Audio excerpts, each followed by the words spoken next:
ऐका ना, तर आज तेल तापत ठेवलेलं आहे. हे 3 पळी तेल घेतले, ह्याच्यामध्ये मोहरी टाकली आणि जिरे टाकलेले आहेत. तर आता हे तडतडल्यावर कढीपत्ता टाकलेला आहे आणि कांदा, आलं लसूणची पेस्ट, नंतर टोमॅटो असं छानपैकी गुलाबी रंगावर परतून घेतलेला आहे. आता ह्याच्यामध्ये हळद घातलेली आहे, थोडीशी हिंग, हिंग जरा जास्त पडली माझ्याकडून चुकून. तर आता बघूया, चांगलं परतून घेऊया. ह्याला तेल सुटेपर्यंत छानपैकी परतणार आहे. तर ह्याच्यामध्ये 2 चमचे तिखट घालणार आहे.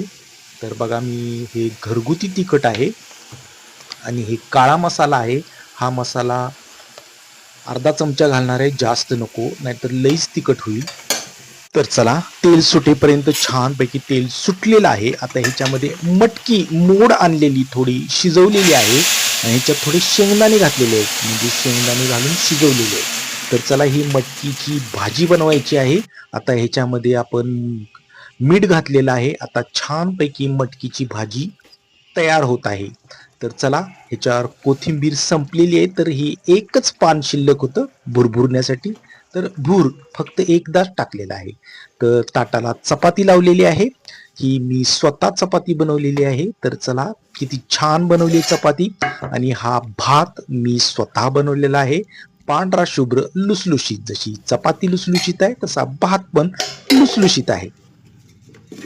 तर आता बघूया मटकीची भाजी कशी झालेली होती. वाव, काय कट आलेला आहे मस्त, आणि शेंगदाणे घातल्यामुळं आणि छान झालेले आहे. आणि ह्याला एक मोड इतके छान आले होते. तर चला, मटकीची भाजी प्लेटमध्ये काढून घेऊया. आता आपल्याला प्रचंड भूक लागलेली आहे आणि आता आपण जेवायला घेत आहे. तर ही मटकीची भाजी शेंगदाणे घालून अशी छानपैकी केलेली आहे. माझी रेसिपी तुम्हाला कशी वाटली हे मला कमेंटमध्ये सांगा.